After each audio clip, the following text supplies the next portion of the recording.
Good morning. I'd like to call this subcommittee to order. Welcome to the Subcommittee on Rules and Organization of the House. I am not a big fan of opening statements. I came here to listen to our witnesses, so I will be very brief in my opening statement and then turn it over to the ranking member, Ms. Slaughter. This is the second hearing that this subcommittee has had this year. The first hearing we had was in April on Rule 21, you may remember. And today's hearing will encompass the entirety of the rules package for the next Congress. And it's a real opportunity for us to hear from members for their suggestions of how we can improve the functions of the House under the rules of the House. And so members today will present testimony on a wide-ranging set of proposals that would change the rules of the House with regard to procedural motions, printing requirements for bill analysis, committee witness disclosures, subpoena authority, ethics training, et cetera. I'm excited to hear from our members about their proposals. I look forward to hearing from each of the members that are testifying, and we've gotten ideas from a lot of members. And I look forward to the question and answer. I think that's going to be very robust and interesting to understand the proposals that are being brought forward by our membership from the bottom up. And I really look forward to that today, and thank you all for being here. With that, I'd like to turn it over to Ms. Slaughter. Thank you for being here. Thank you very much, Mr. Collins. I'm happy to be here. Mr. Chairman, the debates surrounding the rules that will govern the body in the next Congress may seem arcane to some, but they are incredibly important. This is our opportunity to help steer the House of Representatives toward working better on behalf of the American people. One of the most urgent issues facing our country today is the gun violence epidemic tearing apart our communities. The sad reality is that 91 people are killed by a gun every single day in America. An even sadder reality was not 6 months ago we were using the figure 30 a day. It has now risen to 91 a day. Since the tragedy at Sandy Hook Elementary School nearly 4 years ago, there have been more than 1,270 mass shootings. A mass shooting is characterized by the FBI as 3 or 4 casualties. So those have happened nationwide. More than 34,000 people have lost their lives by someone using a gun since Sandy Hook. Not since Sandy Hook, but in the recent time we're keeping track. It's startling to think about what the communities have faced over the past few months alone. And so the sit-in by the Democrat minority took place in June, and this summer alone, 2,015 people were killed by gun violence. These aren't nameless, faceless tragedies, Mr. Chairman. They're our constituents, our family members, and even our colleagues. They're the people who elected us, whom we represent. They're being killed and injured at an alarming rate. As a result of this violence, members of the House have stood more than 30 times since Sandy Hook to mark a moment of silence in response to a gun tragedy. We are the people who can do something about gun violence. Standing up for a moment to recognize it doesn't really address the problem. When we took the oath of office, each of us promised to defend the Constitution against all enemies, foreign and domestic. Yet the majority has failed to protect our communities from this carnage. The majority should decide today that it has stood for the last time without taking action. The leaders should start to do their jobs. Far too many members of the majority have consistently answered to the gun manufacturers and the gun lobby that represents them, preventing any legislative effort from moving forward. There hasn't been a single vote taken in the House to address gun violence since the tragedy at Sandy Hook. That is a disgrace because I think everybody in America thought that the carnage of destroying the lives and shooting up of 20 elementary school children would be something that none of us could endure. While this chamber has failed to act on gun violence, we found the time to take up legislation to whittle away at the Dodd-Frank financial reform law, which will help to protect Americans and prevent another Great Recession. In fact, just yesterday, the House Financial Services Committee reported out a highly partisan bill to kill Dodd-Frank. We have had an army of lobbyists up here since Dodd-Frank passed to do that very thing. So these proposals and many others that we consider here are just one House bills that are taken up mostly to make a political statement in an election year. At the same time, we failed to take up legislation to address the skyrocketing cost of education or our crumbling infrastructure. It's the responsibility of every member of Congress to discuss the gun violence epidemic, the Zika epidemic, to fix them with legislation, to stop our country from being the only industrial country in the world that allows that type of bloodshed with guns. And that's why I hope we move forward with one particular idea we'll hear about today. A rules change proposed by my friend Representative Tony Cardenas. I'm proud to be an original co-sponsor of his resolution, along with Representatives Joe Crowley and Norma Torres. This straightforward proposal would require that every moment of silence carried out on the floor of the House related to a tragedy involving gun violence is followed by a committee hearing on the subject of the tragedy within 10 legislative days. The editorial board of the largest newspaper in my district has already endorsed this proposal, writing, quote, "There's no reason for any congressional representative to say no to this resolution," end quote. But this resolution alone won't solve the epidemic, but it is a way to start the kind of conversation and examination of gun violence that has been so sadly lacking under this leadership. Mr. Chairman, this is what the American people expect and deserve. Think what it must be like now that every time your children leave for school, your spouse leaves for work, you leave the house to go to the grocery store, whatever you do, or to your work, that you might not come back home. The living under that kind of fear is totally unnecessary in the land of the free and the home of the brave. So I look forward to hearing from my colleagues about their proposals to amend the rules of the House, and for the moment, I will yield back the balance of my time. Thank you, Ms. Slaughter. I'd now like to recognize the first three members to give testimony on their proposals. Mr. Griffith, Mrs. Bordillo, and Mr. Posey. Come on forward to the three seats. There are two microphones at the table, so you'll have to share a little bit. I would ask you to try to be brief with the descriptions of your proposals and allow time for questions, because we do have a lot of members who have made proposals. And so I'm sure that a lot of the information will come out in the question and answer. So please try to be brief if you can, and summarize what you're doing and why you think it's a good idea. And then the members, I'm sure, will ask questions. When you begin your testimony, please pull the microphone close to you so that people can hear it, and make sure the green light is turned on. Without objection, any written materials you have will be inserted into the record. We welcome you, and thank you all for being here. I will tell you that our great chairman, Pete Sessions, has a group of students in his office, and he told me he will be here. He cares deeply about your proposals and wants to make this House work better, and he told me he will stop in just a minute. Here he is right now, the chairman of the Full Rules Committee, our great chairman, Pete Sessions. So with that, I will recognize each of you, and if you want to just go down the line, is that okay with you? Mr. Griffith, Ms. Bordillo, and Mr. Posey. And again, please pull the mic close to you. Thank you. Let's go ahead and start with Mr. Griffith. Thank you, Mr. Chairman. I appreciate it very much. I've submitted two proposals. The first one is restoration of the Holman Rule. That's a big part of the hearing that we had earlier this year that you all were so kind, so I'm presenting no additional information. I just didn't want folks to think I'd forgotten about it or that I no longer cared. The other one, I call it the Larson Rule. Representative Larson was in here 2 years ago with this proposal. I thought maybe we could find something better. Nothing better has come up, and here's what the proposal says. All bills coming out of the Senate shall be treated under Senate rules. The concept being then the Senate would understand that when some relatively innocuous bill comes across, that we ought to take it up, debate it, and deal with it, as opposed to having it locked forever by virtue of a 60-vote or rule. So what would happen in the House is you'd have to have 60% of the House before you could ever take up a Senate bill.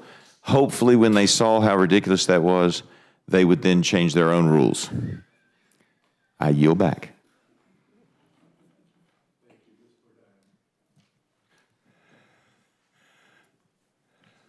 Thank you, Mr. Chairman and Ranking Member Slaughter. members of the committee, I request that the House rules be amended for the 115th Congress to permit the delegates and the resident commissioner to cast votes when we are debating amendments and legislation in the Committee of the Whole, same as was granted in the rules of the House for the 110th and the 111th Congress. Votes cast by members of Congress make us accountable to our constituents and allow them to understand where we stand on important issues. The rules that were adopted by the 112th, 113th, and the 114th Congress denied voting rights for members from the territories and the District of Columbia, and continue to be, it makes the House less responsive to the more than 4 million Americans who live in these districts. Extending voting rights would be wholly symbolic. Our votes cannot change the outcome of legislation or amendments considered on the floor. However, these votes allow us to ensure that the needs of our constituents are addressed. Further, many of our nation's men and women in uniform are residents of the territories and D.C., and these dedicated service members sacrifice much for our country, and many have paid the ultimate sacrifice. In fact, the per capita death rate for service members from the territories is higher than most states. Additionally, beyond high levels of military service, residents from the territories and D.C. contribute to and serve our nation in all other aspects of American life. Yet we, their representatives in Congress, are denied the very basic right to vote on matters that impact their very lives. Mr. Chairman, permitting the delegates and the resident commissioner to cast votes in the Committee of the Whole will not lessen the representation of the 435 members. Rather, it would allow territories' voices to be heard more fully. It will give us parity with other members and strengthen the long-cherished values of this body. And I want to leave you, Mr. Chairman and Ranking Member, with something that one of my predecessors, Guam's former Republican Congressman and General Ben Bloss, told me that when I was first elected to Congress in 2003, he said that as a delegate from a territory who could not vote on the floor of the House, and I quote, "I would be a member of Congress, but not one of its members." So I hope that this rule will be changed. And thank you very much, Mr. Chairman, Ranking Member. Mr. Posey. Thank you, Mr. Chairman and members, and I appreciate the fact that you're having these meetings to try and get information and ideas from the bottom up. I'm proposing what I've proposed before, and that is the House not consider any legislation that's not presented in comparative print. Almost every legislature in this country does that. Many county commissions, many city commissions. You know, you get a piece of legislation before us, and you don't know what's new or what's old, what's deleted, what's changed. You just start trying to read the whole thing, and you may be wasting a whole lot of time reading stuff that's already there. So if we want to have a process that's actually member-friendly, member-informative, transparent, good for the public, good for good public policy, and if you really care to be able to see what's in the legislation you're voting on, this is the proper course to take. We've proposed this before, and former speaker said it was too expensive before, said we were going to do it before. We don't need to have it in the rules. We're going to do it anyway. This is almost my completion of my almost 8th year, and we're no closer to doing that than we were when I got here. The only way we're going to force this to get done, to stop treating members like mushrooms, is to put it in the rules. Thank you. Thank you all for being here, and I'll open it up for questions, and I'll start with actually Mr. Posey. I was a state senator for 6 years before I came here.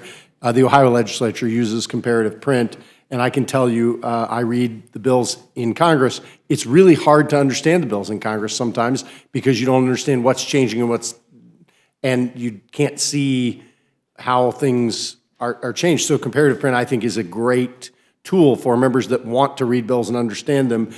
The change that we've had since I think the last time that you proposed this is the House has gone paperless mostly.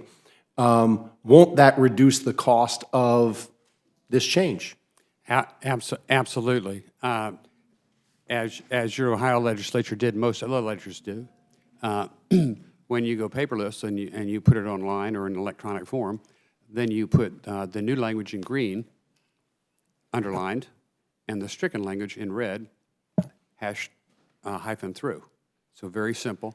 It's got to be a savings of, for every 100 hours you'd spend reading bills, this would probably save you 96, 97 of them. I mean, you could take 100 hours of bill reading and reduce it to 3 hours. If you can go right to the changes. You look for the changes. You can, sometimes you'd see it in Ohio. I know we have in other states. You have a bill that thick. You could spend 2 days reading this thing line for line and still not know what was really changed. Sometimes you'll see there's only 2 changes in a bill that thick. And you can peel through there and look, oh, they've changed 18 to 21. They changed shall to must or whatever the change is. But it's just, it seems almost intentional to keep members in the dark when you can't have simple, member-friendly legislation presented and able to read like that. Well, thank you. And speaking for myself, it would be a great, make it much easier to read bills. I think it's a fabulous idea. I appreciate you bringing it forward. Ms. Bordao, you already said this, but I want to make sure I understand it. You would give voting rights to the resident delegates, but they could not change the outcome of a vote. If you can hear me. If the vote would be a tie on amendments, then they would vote again, leaving us out. Okay. So it makes no difference whatsoever. It's just the idea of being down on the floor with our colleagues. Right. And then letting our constituents know how we stand on these issues. Thank you. And Mr. Griffith, I think your Larson rule is intriguing because the rules in the Senate have changed in a way that are frustrating to many members like me.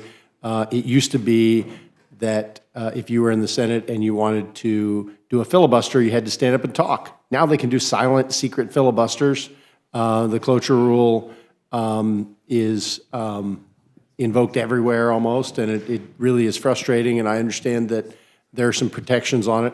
There's nothing constitutional about the cloture rule in the Senate. It is a tradition, not a constitutional requirement, and I think it's ludicrous, and it does stop us from making a difference. So, but I have a couple questions on how it would work.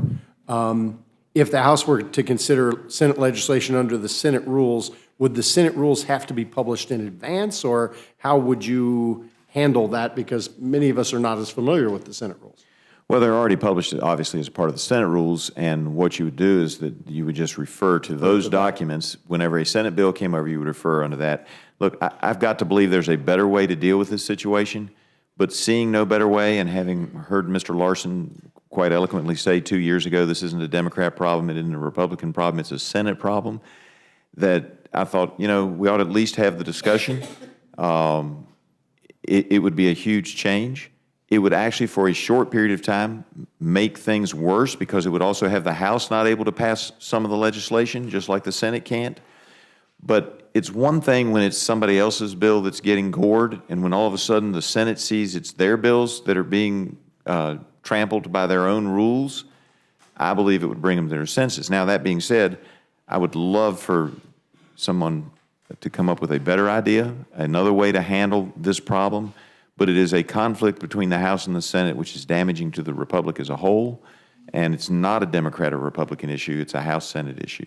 It's a very provocative idea, and it's interesting and certainly would illustrate how difficult it is to get things done in the Senate. And if I might say, it is when you take the filibuster rule, the cloture rule, and the hold rule that the Senate have, and you put them all together, that tradition only dates back to the 70s. It does not date back to the 1870s. It's a 1970s deal, and I must presume that they had some kind of a gentleman, gentlelady agreement because it wasn't really abused by either party until you get into the late 90s, 2000, and then both parties have run amok.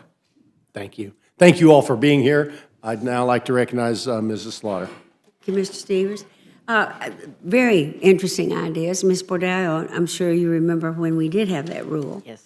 And it worked extremely well. And I supported it then, and I support it again. It seems a terrible thing to ask a member to come all the way from Guam and not really to be able to participate in a lot of things that we're doing. And I thought that it worked out very well, as you point out. If there's a tie, they revote and take the delegates out. Simply symbolic. Right, right. But an important symbol, and you're here. I think we need to do that. And Mr. Posey, I served in the state legislature as well. And we had, I think, one chairman when I was there who would never have anything more than a page and a half because that's all he wanted to read. Somehow, I think he managed to get his bills down to that. I'm not sure everybody really approved of that notion, but it was his, and he was proud of it. And Mr. Griffith, you know, as long as I've been here, we've always had the sense that our problem is not Republican, Democrat, but our common enemy is the Senate. But I think it was set up to be that way. We've always been told that the Senate is the cooling saucer for hot-headed legislation that comes to them from the House. It'll be a little hard to I think, to get that change, but I appreciate the joke. I yield back. Thank you, Ms. Slaughter. Now, Mr. Byrne? Yeah, I really appreciate Mr. Posey's suggestion. I was in the state Senate in Alabama, same thing. And I do think it's more than just saving us time. I think there's a real strong element of transparency here. So I appreciate you bringing it forward. I hope we adopt it. Mr. Griffith, I don't want to get back into the very long discussion we had about your Holman rule, but I would like to make a request of you. Sure. If you would get with the staff and to work out some of these things, and particularly give them examples of amendments that you cannot offer now that you would be able to offer if we adopted the rule as you've proposed it. If you would do that, I think that would be helpful to our deliberations in coming up with something that would somehow get to the meat of the argument that we had back in April, which I really appreciate you bringing this forward. You've done a great job of putting it all together. We had a very provocative discussion in April, but in order to follow up on that adequately, if you could get with the staff and if they would get with you and we could get some of that, that would be helpful. Would love to do it. Got lots of examples. Thank you. Appreciate it. Go back. Thank you, Mr. Byrne. Seeing no other Democrats, Mr. Newhouse. Thank you, Mr. Chairman. I appreciate all three of you coming forward with some great ideas. They really are. First of all, Mr. Posey, I've often lamented the fact that we don't do things like we do in the state legislatures and making it clearer what we're trying to do in affecting legislation. It would make our job easier. It would make our staff's jobs a lot easier, but it would make members of the public's job, tasks a lot easier to try to figure out what we're doing. And so I think it's a win-win-win, I guess, if there's such a thing. So I think that's a great idea.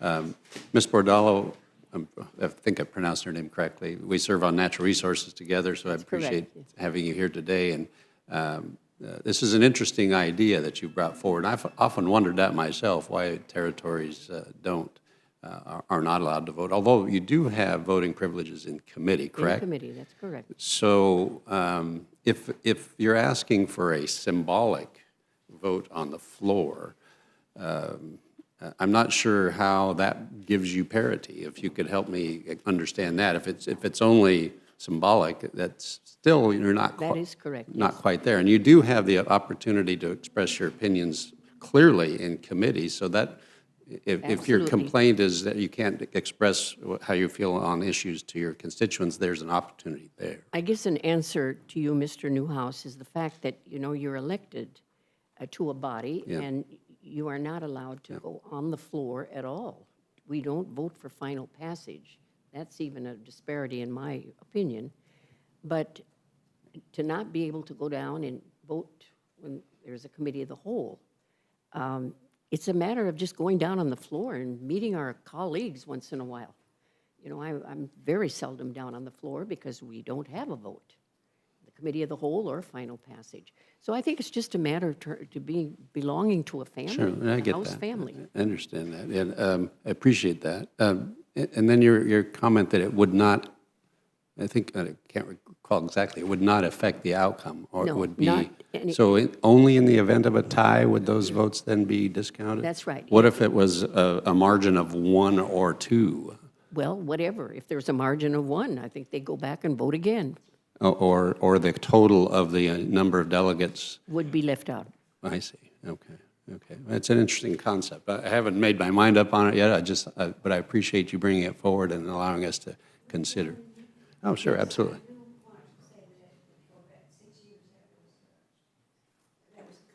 Yes, that to happen. Thank you, Don.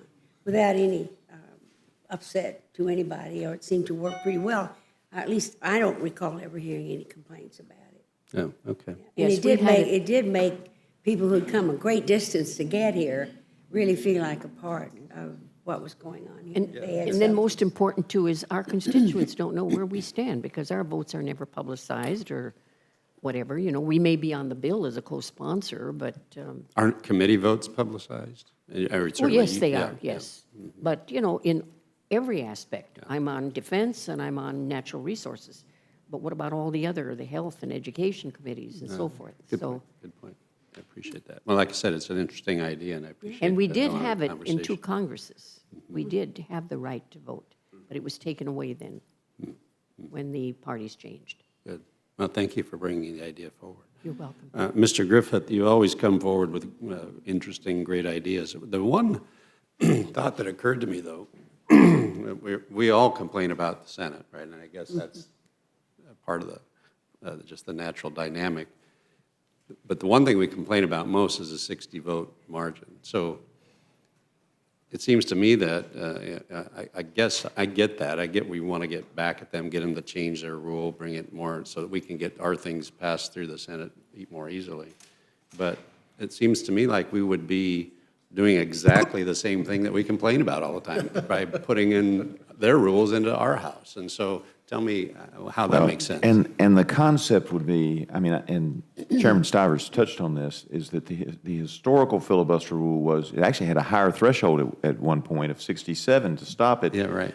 But you had to be live on the floor, either you or a series of people making your case to the American people. What happens now is they put in this, with the combination of the 3, the filibuster, the cloture, and the hold rule, they can effectively not take up a piece of legislation, but instead of standing on the floor explaining to the American people why it is they feel like this is a piece of legislation that should not be voted on or why it's something that's bad, they can go home and do whatever they want to do at home. They can go to a fundraiser. They can go have a nice steak dinner at Charlie Palmer's. And so there's no pressure. What you found with the historical filibuster rule, which did slow things down, but it gave time for people to think about it and listen to the complaints. What happened then was you had people who, A, were very passionate. It didn't happen on your regular bills. It only happened in the hot button issues. And after several days, worst case scenario, either one side got tired or the other side figured out these people have a point. And they would work out their differences, and the process did not come to a complete halt. Now, you're absolutely right. We would be bringing those, what I consider to be defective rules and contrary to the principles of American democracy in a Republican form, they're contrary to that. We would be bringing those into our House. But my belief is it would be for just a short period of time, because once the senators had some great idea that 90 out of 100 voted for and sent it over here, and a couple of us said, nope, we're putting a secret hold. You won't even know which one of us is putting a secret hold on it, and you've got to get 60% of the House to support taking it up. I think they would understand the frustration, and it would be a good lesson. Now, that being said, there's got to be a better way. I recognize there's got to be a better way, but I haven't figured it out. So I put this in so that folks would think about it, come up with a discussion, and maybe we can come up with a plan to let the Senate know that, you know, there may be some things that's what they want to do on, but when it becomes every bill you send over there becomes a struggle with that rule, it is truly damaging the American Republic. And I feel a little bit dangerous in saying this, but for the historians out there, the way the Senate is operating is actually akin, it's not identical, but it's akin to Calhoun's tyranny of the majority theory, which he proposed in order to protect slavery. Now, we're not facing that issue today, thank God, but there are issues of the day that can be jammed up by folks who are operating with secret holds and then requiring a supermajority to get something out. No government teacher teaches the kids that in school, that it takes 60% to pass a bill, but that's what's happening now, and one body is holding up the entire process. And so we've got to figure out, I think as a House we have to figure out a solution. I recognize this is a flawed solution, but without any solution being placed on the table, we'll never have a discussion, so I put it in. Yeah, right, right. And I don't disagree that giving them a taste of their own medicine might help, although many of the members of the Senate are former House members too, so they should understand. But something happens to a person's memory when they walk across the way. But I appreciate you bringing it up for discussion. As far as the Holman rule, it also has a long history in Congress, one that I haven't done a lot of research on, but it goes back into the 1800s. Is there anything in particular that you're looking for as far as programs or changes to benefits being provided to any beneficiaries? Is there anything that you're trying to zero in on, or is it just a... Well, it's a general frustration that I have had since coming here 6 years ago, that there are things that you can't really get to because it's mandatory spending, and when I've burrowed down to find out what the problem was, it's our own Rule 21. And so if you change 21 to B and C, it's still going to be rare. There are going to be times when there's probably a rule that waives those rules, and I understand that. But to be able to at least offer, and the one that first brought it to my attention was I saw us spending $70 million on the Wild Horses program, and while there may be some benefit in that program, I can tell you that's a lot of money to be spending on 50,000 wild horses to have a retirement home out west when we have needs with children with disabilities and lots. Anybody could pick out their favorite need, but $70 million would solve a lot of the other issues that we have. Not all of them, but there's a fair number of issues you could pick off the table and say, here's your funding. If you could get to that $70 million, but believe it or not, the retirement homes for wild horses is mandatory spending. And I have submitted previously to the committee a list of all the different things that are mandatory spending. So most people hear, you know, when they hear mandatory spending, they think about the big projects, Social Security, et cetera, those types of Medicare, and they're right. But there's a lot of other programs that we could be looking at and trying to decide whether or not we should actually be funding them and using our power of the purse, which we cannot do. And the rule was created in 1983 to keep Reagan Republicans and Blue Dog Democrats from cutting spending. And so it was not created to solve a problem other than crazy Republicans trying to control the budget. Well, it's good to see some things never change, right? Yes, sir. Well, again, you always bring good ideas to the front, and so I appreciate that, all of you, your ideas today, and I yield back my time. Thank you. Now I'd like to recognize the great chairman of our full committee, our chairman, Pete Sessions. Mr. Chairman, thank you very much, and I want to first thank each of you for being here. I also want to thank Louise Slaughter. Louise Slaughter has taken her time to be here as the ranking member. Louise, thank you for doing this. Louise had the opportunity when she served as chairman to sit through and try and make wise determinations. Each of you three, in fact, have brought pretty good ideas to us today. I will go to Mr. Posey first. Mr. Posey, I don't presume to know everything about it, meaning the process, but we have a very intricate process, an overloaded system. We have an overloaded legislative council who does all these matters. We have all of a sudden a bill that comes up and 113 people decide to rush ledge council and to get things done and for them to determine what they're doing. I think that there's probably two things that I have as a goal of being the chairman of the committee, and both have eluded me thus far. The other one is how we can change the jurisdictional elements as it relates to Homeland Security. The jurisdiction is in a broad group of people, and we just have not gotten our hands around that. I would like to tell you what we told you 4 years ago or 6 years ago. It's a work in progress. We're trying to get at it, and we have made an incredible number of changes as it relates to the government printing office, as it relates to getting bills done, where they actually are able to substantively identify things. And I think that if I were going to be forthright with you, I should accept the challenge to say, how about in just the major bills that come out of committee, if not the amendments that come? And we've got to understand more about this. This happened to me yesterday. The committee knows that I was speaking with a member, and I actually talked with him about the changes that he proposed and where they were falling in line with what he said they were doing with the actual legislation. And it is not easy for Rules Committee members to actually see these delineations also. So what I'm going to promise you is I'm going to dive not back into that issue, but to see where we're going on that progress. I think if there's one thing that I should stand for, is trying to make the process better. You've been nothing but kind to me. Katie even still talks to me despite me not getting this done. But I want you to know it's not an effort that we've thrown away. We just can't get at it yet with the volume of work and then having the money to do it. I think everybody knows that we're operating off old dollars from years back, and we have invested that money in people instead of technology. And everybody is under that same strain. And so I will promise you that when I see you, that I need to have a better response. And I want to thank you for having the sincerity to come up here and offer ideas as opposed to saying, look, guys, I'm sick and tired of this. I've asked you before.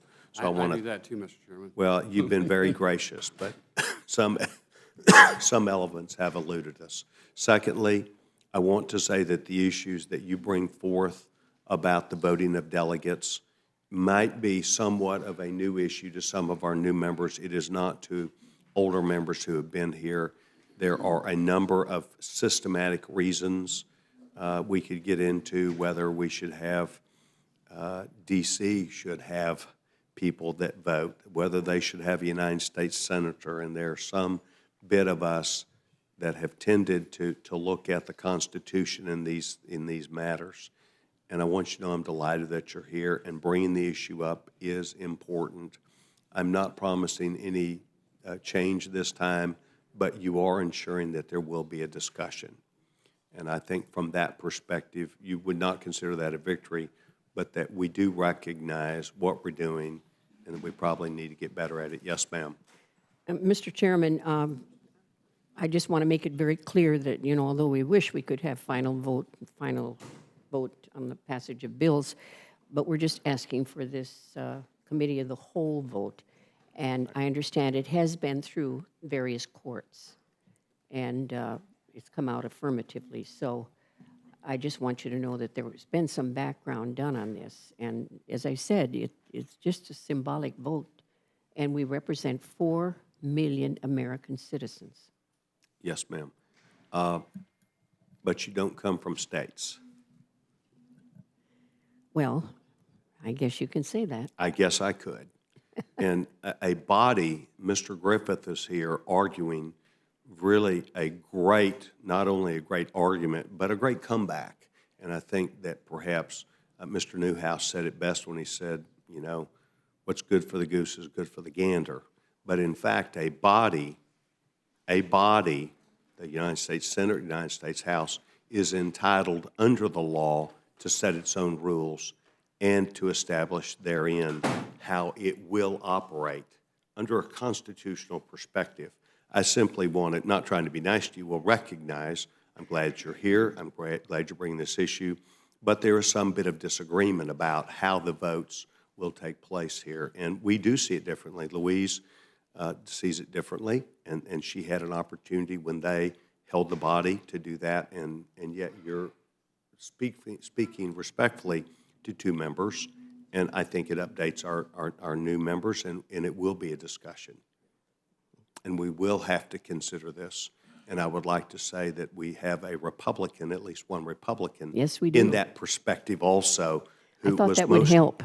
most gracious and genuine when she approached me as chairman of the committee some 2 years ago. So I acknowledge that, but there is a philosophy behind it. Mr. Griffith, what you've done here is most intriguing.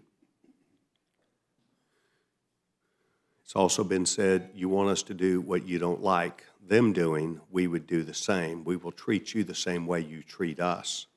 I would suggest to you, and I know we've got an 11 o'clock meeting with each other or about that, or at least I think we do, where you're going to bring this and other ideas to me.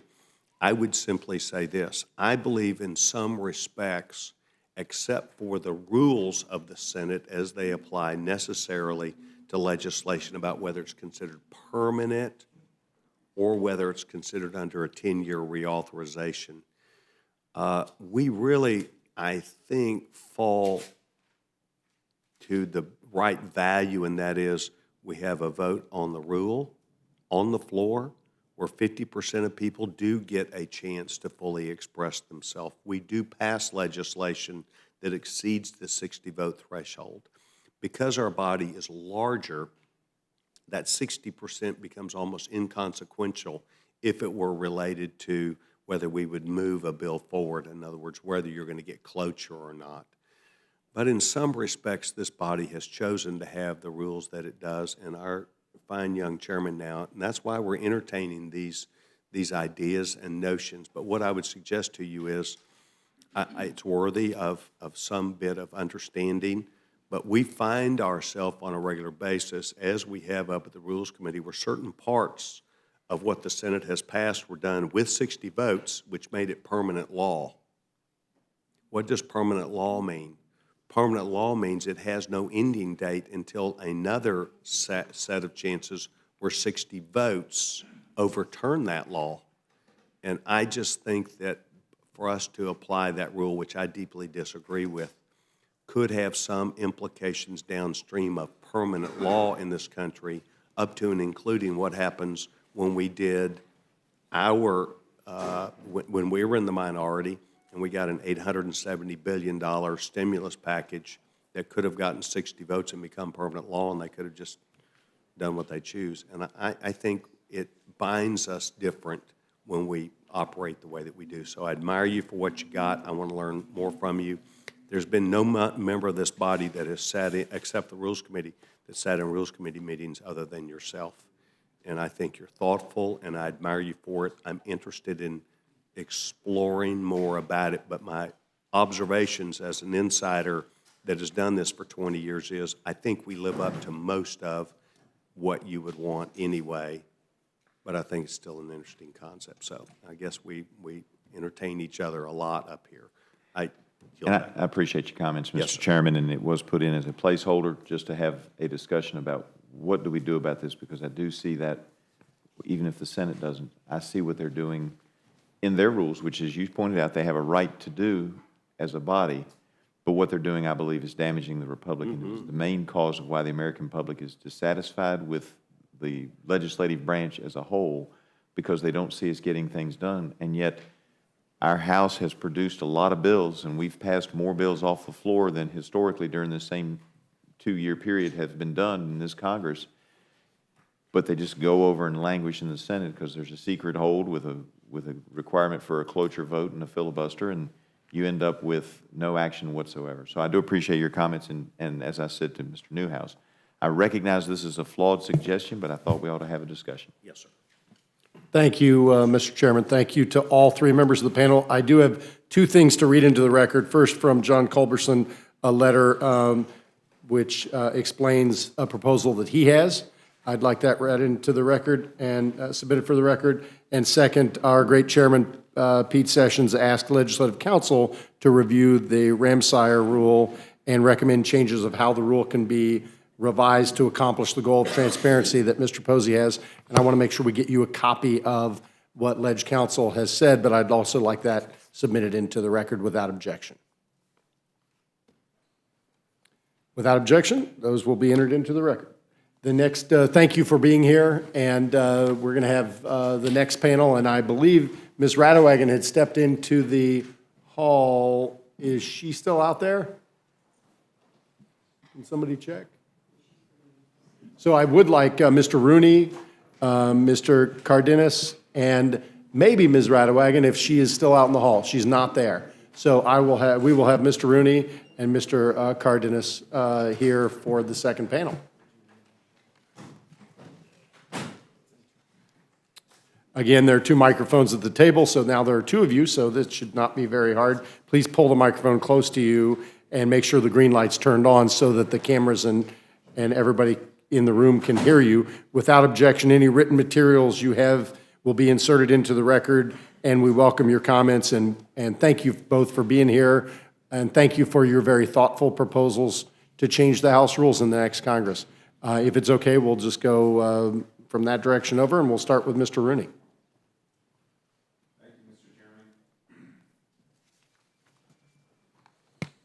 There we go. So, members of the committee, I'd like to ask you, what do the following things have in common? The Louisville Lake Dike repair, the Buckeye Lake Dam repair, the dredging of the Rochester Harbor, or the Herbert Hoover Dike repair. These are all Army Corps of Engineer projects that we have in our districts. I couldn't find one in yours, Mr. Newhouse, so I'll keep digging. We all do. And I have a bill called HRES 813, which is being amended for the House rules to exclude existing or proposed water resources development projects of the Army Corps from the definition of our congressional earmark ban. And the reason I do this is very simple. I've been in Congress now for 4 terms, going into my 5th term. Some here have been shorter, some longer. One thing that I've noticed since we've instilled this ban is that our constituents are getting more and more frustrated over our inability to do our constitutionally mandated job, which is to deliver and to govern and to problem solve when they pay their federal taxes to us, and then they ask us as members of Congress to address these issues for them. And our only recourse now is to basically write a strongly worded letter to the Army Corps asking that they perform a duty for us in our own districts. It kind of feels like a hollow exercise that we are essentially reduced to being cheerleaders for our constituents rather than governing and problem solvers. The other difference in this resolution/rules proposal change is that, unlike a lot of the other reasons we have the earmark ban, which there was improprieties, there was bad actors, there were bad earmarks. And then we came up with this earmark ban, and we had some solutions with being able to apply for competitive grants. There are no such competitive grants for Army Corps of Engineer projects. You either get them or you don't. And when I first got elected in 2008, we could direct the Army Corps in our district to do certain projects that we felt were important and a priority. So when we did the earmark ban, all we could do thereafter was write these strongly worded letters. We go back to our constituents, we go back to our community leaders, and where they used to appreciate what we did for them, now they just have this look of disappointment. It's the disappointment that we all feel as members of Congress when people see our inability to get things done and why Congress's approval rating is so low. And why do we do this? The only reason that I can think of is because it looks good politically that we say we don't do earmarks. The problem with that is that we don't spend any less money. We've just punted our obligation of the power of the purse to the administration. They still spend that money. The Army Corps still does projects, but they prioritize what they want to do, not us. So we can't do anything for our own constituents that pay federal tax dollars and expect us to get things done for them. So this rule change basically is just to say, let us do our jobs again, at least with regard to the Army Corps of Engineer projects. Let us be able to go home to our constituents and our people and say, what's important to you? I will get that done. If I feel like it's the right thing to do, rather than just begging the administrative branch to do it for us. And ladies and gentlemen of the committee, I thank you for your time. I thank you for your consideration. I know that this is a political issue, but we've got to move on, and we've got to be able to start getting things done for our constituents, especially in a divided government like we have. This is something that Democrats and Republicans alike should be able to come together so we can do our jobs and feel good about doing our jobs again, because we're getting things done for our constituents. Thank you, Mr. Chairman. I yield back. Thank you very much. Mr. Cardenas, go ahead. Thank you very much. Appreciate this opportunity, and thank you for introducing that rule change. I love it. I used to be local government, where they don't call them earmarks. They just say you're taking care of your constituents. Yeah. So thank you. Thank you, members of the Subcommittee on Rules, young Chairman Stivers, as my colleague, Mr. Sessions, referred to you, and young Ranking Member Slaughter.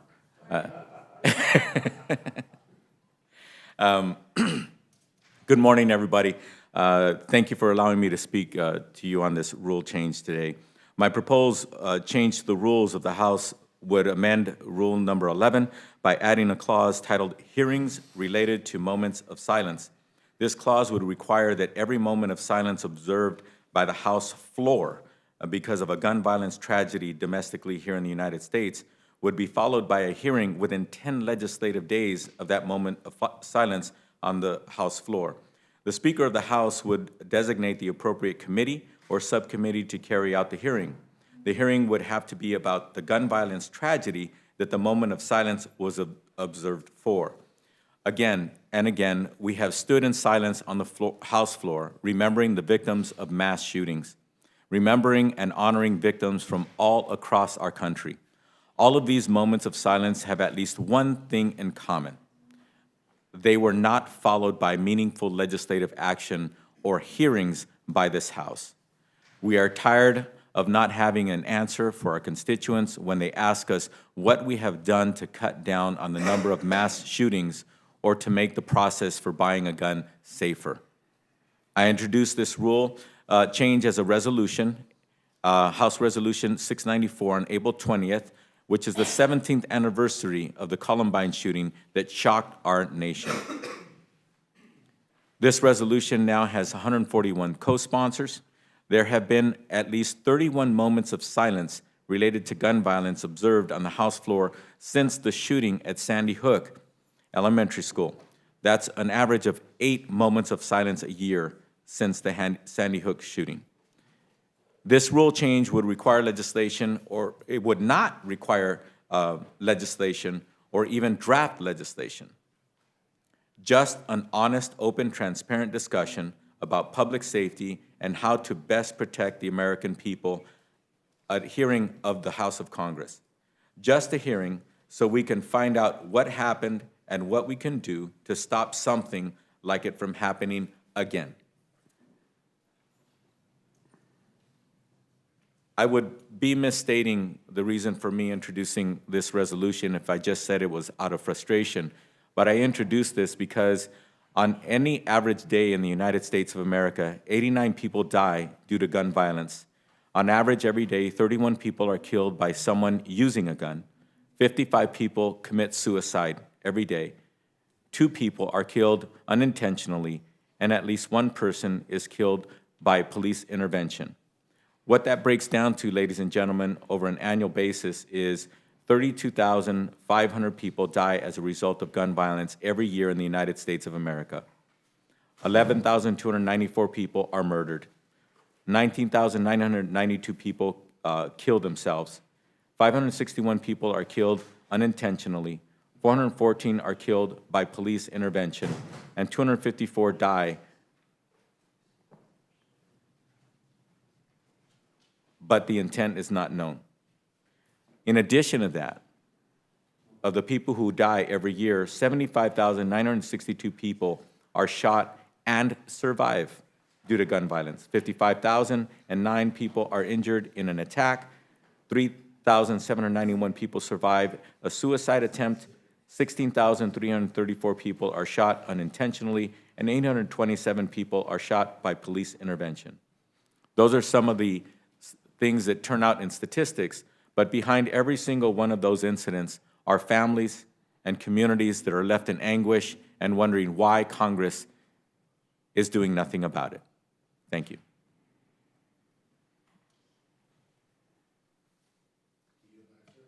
Yes, I yield back. Thank you. Thank you both for being here. Thanks for your proposals and your testimony. Ms. Rooney, I find your idea particularly thought-provoking and engaging. Tell me, obviously under Article 1, Section 8 of the Constitution, we are the ones responsible to appropriate money. But tell me, would this increase spending by even $1, or would it just have us do our job to direct the spending as we so believe?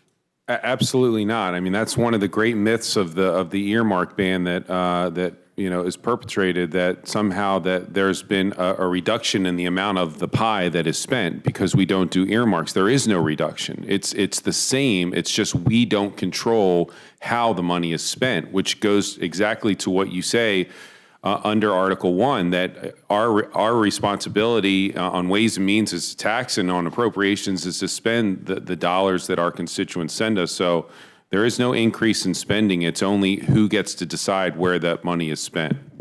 Thank you. I think that's a very important point to make, but thank you for your thoughtful idea. I have no further questions. Ms. Slaughter. Well, I do. Mr. Rudy, thank you. Thank you, I Madam used Chair. to represent a small town on Lake Ontario, about a few thousand people, where the fishing was so wonderful, but they couldn't possibly bond for water or sewage systems. And that we were able to put a little money together here in an earmark so that they could build an economy, for goodness sake. Every earmark we ever did was a request by a municipality. We signed a letter saying that we had no financial interest of any sort in it. And as you point out, we were simply doing what our constituents expected us to do, step in when there was something there was no other answer for. And I have deplored that loss so much. And as you pointed out, keeping the Port of Rochester dredged is no small item that we have to beg for practically on our hands and knees every year. I thought doing away with the earmarks, which really, as I point out, it wasn't anything that benefited any of us personally in any way. We were simply doing what our governments were asking us to do that they couldn't do by themselves. I wish to goodness that that would happen, and I thank you very much for bringing that up. Mr. Cardenas, of course, I'm the co-sponsor of your resolution. Think very much about it. I wanted to talk about, a while ago when I first made my introductory speech, I mentioned 34,000 people being killed since Sandy Hook. Seems kind of surprising to me, but that is the actual number. And we have done those 31 members of silence, that sometimes 2 or 3 a month, and it's almost a meaningless thing if those of us who are standing at moment of silence are the very same people who could do something about it. It simply does not let us off the hook that we say we're really sorry it happened if we don't try to make sure it doesn't happen all the time in the country. You remember that we all said about how important it was when we did the background checks, and that people who were mentally ill were not going to be able to get those kinds of weapons. But yet every time we have something like Sandy Hook, Aurora, the persons, the perpetrators, are always found to be in some direction or other mentally impaired.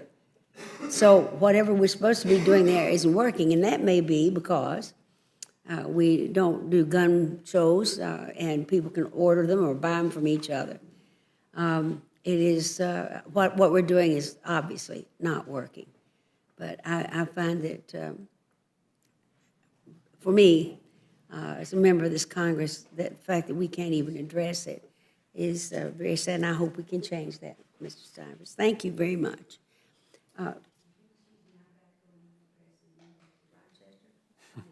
Sounds like a very important constituent. All right, no problem. I know Mr. McGovern is on his way. I'd like to recognize the distinguished member from Alabama, Mr. Byrne. Yeah, Mr. Rooney, I appreciate your amendment. I think it raises a very important issue that we need to discuss.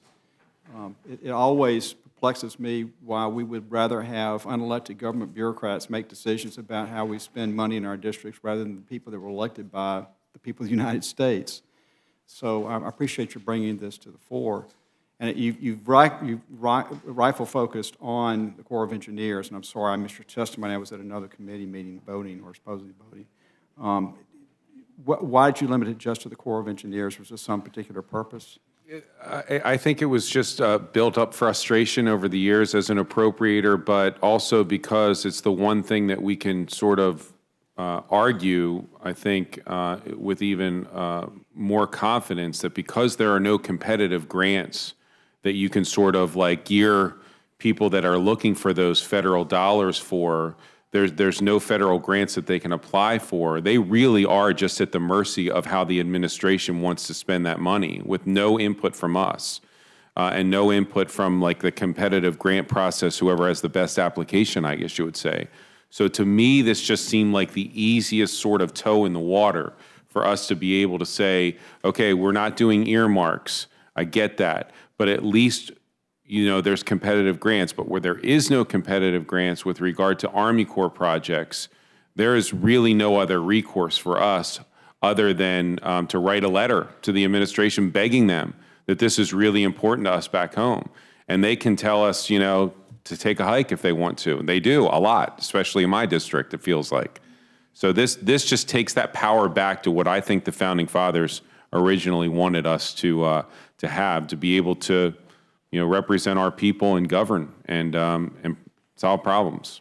And that really gets to the other question I was going to ask you. It sounds to me like one of the bases for your assertion of this is that you're reasserting the prerogatives under the Article 1 of the Constitution on behalf of the legislative branch, which we've essentially given away to the Article 2 executive branch. That's right. Okay. And I obviously, as an appropriator, I would like to, as Ms. Slaughter said, have the opportunity to revisit, at least when it comes to municipalities or other tax-paying entities. I understand that there were, again, as I testified, bad actors in the earmarks time, but we cut off everything. But we didn't reduce spending, which is this great myth out there that somehow because we don't do earmarks, there's less spending. There's not. So we basically just sacrificed our constitutional duty to allocate those dollars to the administrative branch and, perpetrating, I guess, this myth to the public that we don't do earmarks. Aren't we great? It's like, no, we're not great. It just adds to the dysfunction that this Congress feels every time, we go home. I remember when I was first elected, as I said, that we had earmarks. My constituents are actually glad to see me when I went home. And that's one of the frustrating things is that, you feel like you got nothing for them when you go back. And so this is just one of those things that I think that is our obligation. It's our duty. There's no other way for people to be able to apply for grants in this situation. So if we're not going to do earmarks right now, fine. But at least let's look at Army Corps of Engineer projects because there's no other way for them to be able to use their member of Congress to get those projects complete. Well, I appreciate you bringing this forward because at the very least it gets us talking about this issue and having a more well-reasoned position on it however we come out. And I'm not sure where I stand on it myself, but I really appreciate you bringing it up. Thank you, sir. Thank you. I yield back. Thank you. Mr. Newhouse. Thank you, Mr. Chairman. Appreciate both of you coming forward this morning with some good ideas. Just in the order of your appearance, Mr. Rooney, I'm from the West. We've been experiencing tremendous periods of drought in the West. Mr. Cardenas understands that as well. Mr. Nunez is in the room. So we've been very frustrated getting the proper authorization to move forward on projects that would improve water storage, water availability.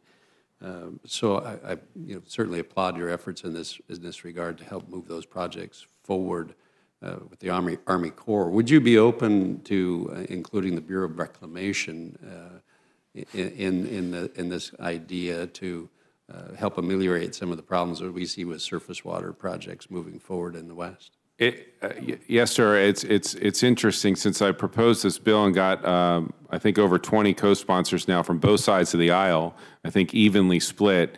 I've had many members come up to me asking if I would be open to adding certain things like that to it. And, you can tell that there's obviously, good justification for all of the ideas that would be added onto it. Again, the reason why I just limited it to this is because I felt like if we kept adding stuff, there's a lot of things that you can justifiably keep adding to it, but that I'd maybe risk it losing its kind of strength in its simplicity, so to speak. But me personally, absolutely. Yeah.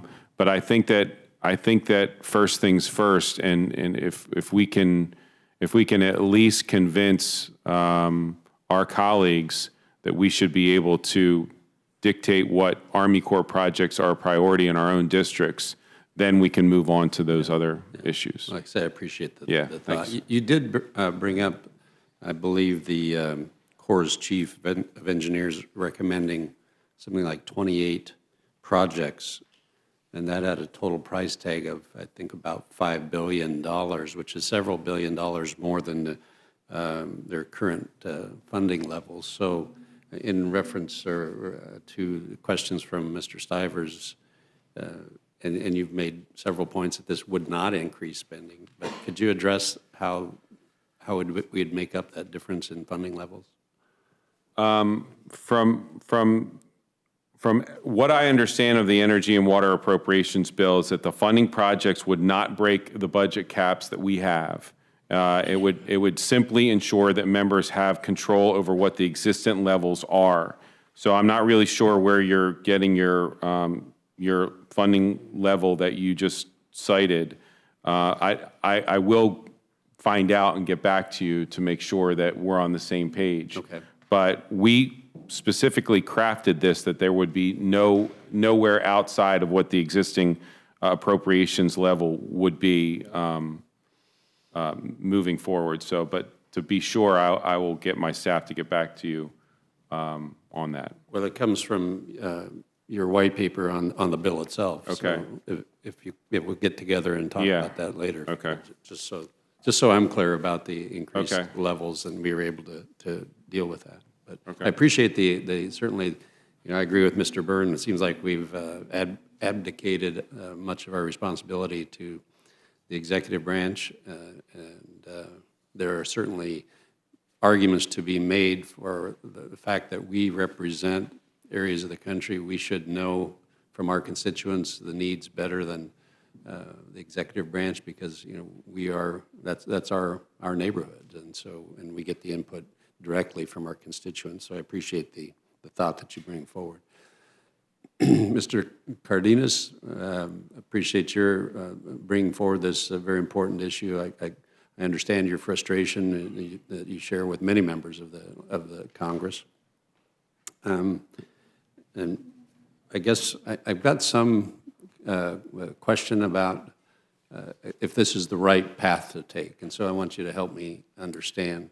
Certainly I see moments of silence that we take as a body, and I agree there's way too many, but they're meant to honor or to mourn or pay tribute to individuals. And I think it's a tremendously important time for us as a body to gain unity as a group. And so there are important things for us, too, as well as we go through this exercises. Having a requirement that a hearing is held within 10 days, though, it poses some interesting, I think, perhaps conflicts that maybe you could help me with. A lot of times police investigations last much longer than 10 days. So we wouldn't have complete facts or the story of what's happening. Perhaps an investigation at our level I'm not sure it would be as effective as it could be. So could you help me understand how we would not interfere with an ongoing police investigation if that was a requirement for such a short period of time to hold Sure. one? Thank you. That's a great question. And to your first point of the moments of silence, my resolution here would not preclude us from having moments of silence. As a matter of fact, what it would do is it would only be triggered if, in fact, we have a moment of silence on the floor. So it wouldn't impede our ability or our need to have a moment of silence to show our solidarity with the communities that have been afflicted by such a tragedy. Secondly, to your question about how it would or wouldn't interfere with an investigation and/or if an investigation hadn't got enough facts out, I can tell you this. When we have a moment of silence on the floor, 99% of the time, there has been tremendous national coverage on the matter. There have been statements by the local authorities, and it tends to enlist the involvement of the national authorities as well. When you look at Sandy Hook, for example, much information had already been in the public within 2, 3, 4 days. So when I talk about 10 legislative days, we could be talking about having a hearing 3 weeks later. Say we have a break between those legislative days, we could be have a hearing as late as a month to even 2 months later. So I picked 10 legislative days as a compromise in my mind to, while it's still fresh in our minds, yet at the same time, it gives enough time for us to, and the speaker, to go ahead and deliberate as to which committee or subcommittee would in fact have the hearing. But most importantly, it would give us, as the most collective legislative body in the country, to actually speak to the issue and the tragedy that was of such a height that we actually had a moment of silence on the floor of Congress. So to me, it's the 10 legislative days is enough time for us to have gleaned information on that and for us to call forth experts to educate us and to apprise us as to what perhaps contributed to such a tragedy. Yeah, I guess I hadn't thought about the possibility. It could be several weeks or months. Yeah, but it's legislative days, not calendar. Yeah, but it could be just a matter of less than 2 weeks, too, depending on when it occurred. And so I guess that's my concern. Instead of holding a hearing using only resources available through the newspaper or media, how effective would that be and how productive would it be? And so, another point that you bring up, thank you very much, is this. If we had a hearing in 10 legislative days and for some odd reason there was little to no factual information that we could deliberate, then that would be a perfect example of us perhaps speaking to the issues of maybe the inadequacies of the resources that we as a country, as local governments or what have you, are putting into our investigative authorities, that within 2 weeks to 2 months, we know little to nothing about the cause and effect of such a tragedy that is with such a great import that we actually had a moment of silence. Now understand, we have 89 people on average that die every day in this country, but yet we only have an average of about 8 moments of silence a year on the House floor. So again, that brings back the purpose of my resolution is that we would be changing the rules based on the gravity of certain situations that have the gravity that actually cause us to have a moment of silence. There are, when you look on an annual basis, 32,000 people die every year, but yet at the same time, we only have about 8 moments of silence. So again, we're talking about the most egregious, most heightened instances in the United States where the House of Congress pauses and has a moment of silence, and sometimes, as you well know, sometimes our moment of silence actually have comments from the speaker and or somebody from that state likely to stand up on behalf of that community and make other comments about what a tragedy it is. So again, I'm not talking about every death in America we would have a hearing, only, again, on average, since the Sandy Hook incident, that tragedy, we've only had an average of 7 to 8 moments of silence a year since then. well, again, I appreciate you bringing the idea forward. I do have some, I think, concerns, but whether or not the moment of silence should be the trigger to hold a hearing or some other metric what might be more appropriate, but certainly it's an issue that's very important to all Americans, so I appreciate you bringing the idea forward. Thank you, and you bring up another good point. Perhaps myself or somebody else could actually introduce a resolution saying that every time in any calendar year we have at least 10,000 people who have died due to gun violence. That would trigger the House of Congress saying, it's time that we discuss that matter. We have had 10,000 Americans dying at the hands of guns in our country. And based on the information that I provided today, that would be perhaps 3 hearings a year, because we are seeing over 30,000 people die every year. Maybe that's the threshold.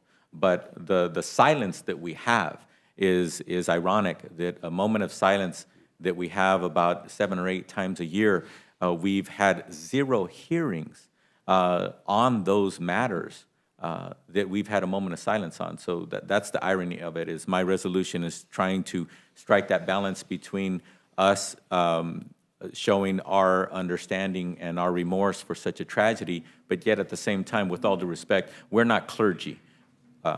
Some of us might be, I'm not. But the fact of the matter is we're elected as legislators. We're elected as problem solvers. We're elected to address the issues that face this country that are so egregious that we need to be involved in the solutions. Thank you. Thank you. Thank you, Mr. Chairman. I yield back. Thank you. We've been joined at the hearing by the honorable member from Massachusetts, Mr. McGovern. Do you have any questions for the panel? Just a couple. Mr. Rooney, I didn't hear your testimony, but I'm looking at your amendment, which I certainly would support. I would just expand it. I mean, to be honest with you, the idea that there are, people here complain about that the executive has too much power, and we have just handed over to the executive the ability of where some of these federal funds that we all allocate go. It never made any sense to me. And if people want to put in safeguard provisions to make sure that every earmark is vetted, I'm all for it. But I guess it was brought. We banned earmarks supposedly as a reform, but I think it's been a terrible mistake. And I think both Democrats and Republicans, who maybe are not in the Republican leadership right now, but I think as it was a secret vote, I think we'd reinstate earmarks. And again, I'm all for checks and balances, but we're in a situation now where it's out of control. Mr. Cardenas, I absolutely agree with you. And look, here's the deal. The reason why I think you feel compelled to bring this idea to the committee is because in the greatest deliberative body in the world, we don't deliberate very much, and I think that there's a great deal of frustration over that. And nobody is saying that on the issue of gun violence that everybody has to agree with every single hearing or every single vote that may come up. But the fact that there is silence here, I mean, you have moments of silence followed by silence, followed by indifference, followed by inaction, I think is stunning. I mean, and I've lost count of how many people, and again, not just people who like me, but some people who don't like me very much, who always ask, why won't you even talk about this? Why won't you even do it? And we only do moments of silence when it comes to when we have a massacre. As you mentioned, we don't do it, on the deaths that happen each and every day. But I mean, I got to be honest with you. I'm embarrassed for the institution that on an issue like this, where thousands and thousands of people are dying each year, we can't even find the time to talk about it. And again, I mean, people have different ways of dealing with gun violence, and that's all legitimate, discussion in a hearing or on the House floor. But to do nothing, it's pathetic. So I support what you're trying to do, and maybe it might give people some pause to, if they don't want to embrace your idea, maybe just let's bring some of these issues to the floor and have a debate and a vote, and wherever it ends up, it ends up. But to do nothing should not be an option.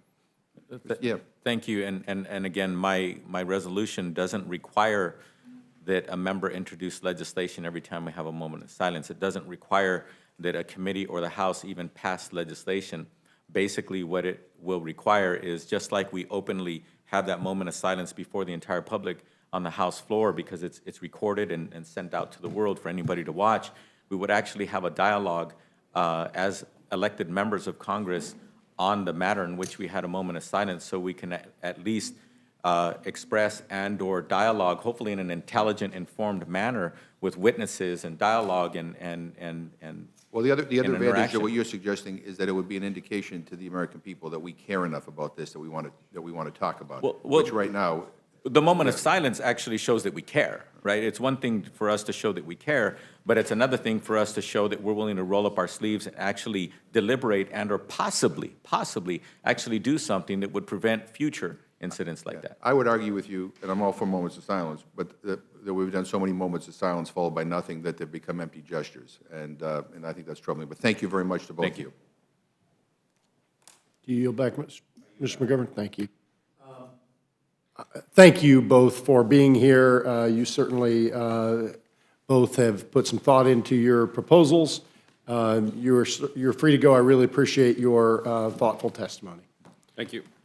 The outstanding chairman of our Intelligence Committee and an esteemed member of the Ways and Means Committee, the great member from California, Mr. Nunez, has been waiting very patiently, and I appreciate him being here to offer proposals for our rules for next year. Mr. Chairman, I'd remind you that when you sit down, when you testify, pull the microphone close because they don't work very well in a boom situation, and make sure the green light's on. Without objection, I'd like to allow any written materials that you've brought with you to be inserted into the record, and we welcome your comments. Thank you for being here. Thank you for your ideas about how to make our next Congress work better. With that, I'd like to yield to Mr. Nunez and inform the panel that I understand Mr. Palmer from Alabama is on his way. If he is here before you conclude your testimony, I'd like to add him to this panel. And if he gets here once we're in the questioning, we will add another panel. And if he doesn't get here, we will probably adjourn. So with that, I will yield to Mr. Nunez. Well, Mr. Chairman, thank you so much for holding this very important hearing because changes have to be made here in Congress. And I want to outline two problems that I see and solutions. So obviously, we know the turmoil that can be created with a huge leadership vacuum in the middle of a Congress. We saw that this Congress where any member, if they want to go out and offer something, if it becomes popularized over the internet, becomes a fundraising tool, and the next thing you know, you have people attacking leaders of our respective parties. So the first amendment that I would propose to Clause 1, Rule 9, is to only allow for a resolution that vacates the office of the Speaker to be privileged if it is offered at the direction of the majority or minority conference or caucus. In other words, a majority of the conference or caucus should have to vote to vacate the office of the Speaker before a resolution can be offered as a privileged one on the floor of the House. This change would align the treatment of motions to vacate the office of the Speaker with the treatment of resolutions from the committees of the House.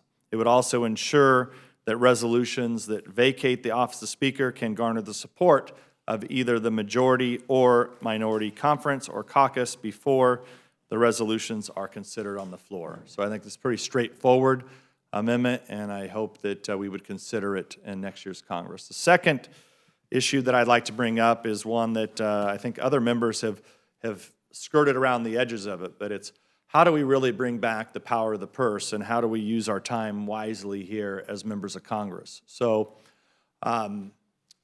my suggestion is, and this is conceptual only at this point, would be to combine the powers of the appropriating committee with the authorizing committees. How that looks, I think there's a few different structures that you could go down on that road, but this is not a new idea. The Appropriations Committee didn't exist until 1865, and between 1880 and 1920, authorizing committees also possessed jurisdiction over appropriations bills. The former chairman of this committee, Mr. Dreyer, spent a lot of time on this in the mid-90s, so about 20 years ago, at looking at different ways to combine these. But given the wide scope of the Appropriations Committee's current jurisdiction, the authorizing committees possess the greater policy experience in their respective areas of jurisdiction. So the change, I think, would reduce the duplication of efforts. I think it would potentially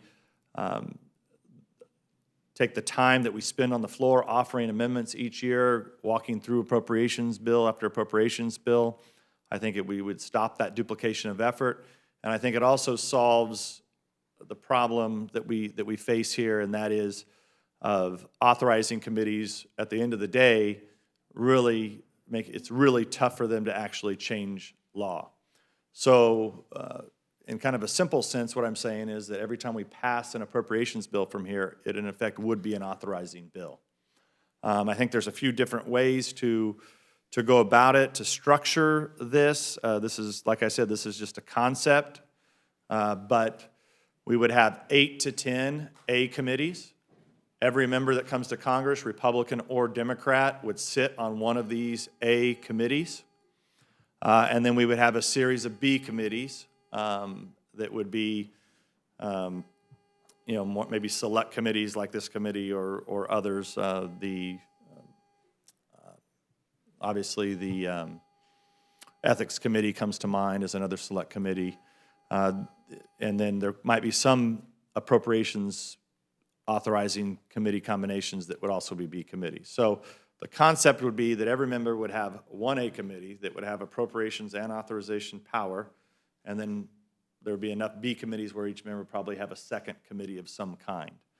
I think what this really would do is it would make this place a lot more efficient, because essentially each committee would have their week or two during the year that they would bring their bill up to the floor. Members would bring their amendments before this committee. You guys would decide what amendments are made in order, and then we would take a week or two, debate those issues, and I think there would be a lot more buy-in from the members. And I think that's one of the challenges that we see here is there's just not a lot of buy-in from members here, because if you sit on, and I did this when I was first here as a freshman, you sit on 3 committees, you sit on 6 to 8 subcommittees. I mean, look, let's be honest, there's no possible way that a member of Congress has the time to go to each one of his committee hearings. So, if you had 2 committees, I think it would be much easier, and I think you would spend your time much more efficiently. So, with that, I think first rule change I offered was pretty self-explanatory, and I think is absolutely necessary. The second one is more conceptual, but I would like for this committee to think about it, and of course, both of the parties to think about it. I'm going to bring this up at our Republican conference, I think this afternoon. So with that, I'd be open to any questions or discussion that we could have here before the people of the House. Thank you, Mr. Chairman, for being here. Thank you for those thought-provoking ideas. I think obviously the first proposal makes some sense, having seen what we went through, frankly, to make sure that any motion to vacate has some reasonable support before it comes to the floor in a privileged way. That my understanding, and I'd like to ask you, is that anybody could still offer a motion to vacate. It just would not be a privileged motion unless it had the support from either half of the Republican conference or half of the Democratic caucus. Is that correct? That's correct. So it would not prevent anybody from offering anything. It would just change the nature of it to ensure that it's only privileged if it had some modicum of support. That's correct. And your second proposal certainly is very thought-provoking. I know certainly for the first 100 years of our country, we had no appropriations committee, and the authorizing committees appropriated money. And I think that certainly would be big change, but it's a thought-provoking change, because I do believe that we get sort of drugged down into, lots of things. And maybe if there was responsibility at each, authorizing committee to appropriate the money for the programs, there would be a little more accountability. And as you said, I think you called it skin in the game. But I think it's certainly a thought-provoking idea, and I look forward to talking to you more about it and thinking about it as we move into next year. So we have the month of October, November, and December. We have about 100 and some days to actually look through and think through these proposals. So we do have enough time to do major changes. But that is a big change, and it certainly is worth exploring. And I certainly appreciate the ideas you're bringing forward.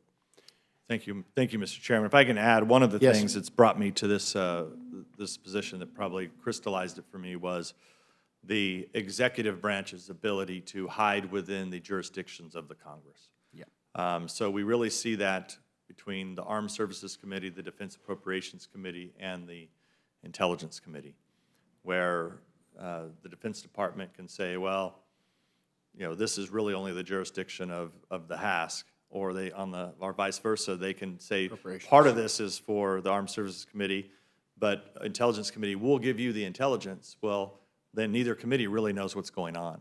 Right. And so we've tried to rectify that with combining appropriations and Armed Services Committee reading their members into more of the intelligence. But at the end of the day, my suspicion is that this is happening quite often from between the Resources Committee and then what ultimately makes it into some big omnibus appropriations or bill or mini-bus appropriations bill. Thank you. Thanks for thoughtful proposals. Thank you. Mr. McGovern, I'd like to recognize you. Thank you for your thoughtful proposals, and on your first proposal, I have to say in all candor that every time somebody talks about trying to overthrow the speaker, I think better you than us. But having said that, I don't think it's good for the institution, and it creates uncertainty, and it creates, I think, a climate here where I think it makes it much more difficult to get things done. And so I appreciate your suggestion, and I thank you for being here.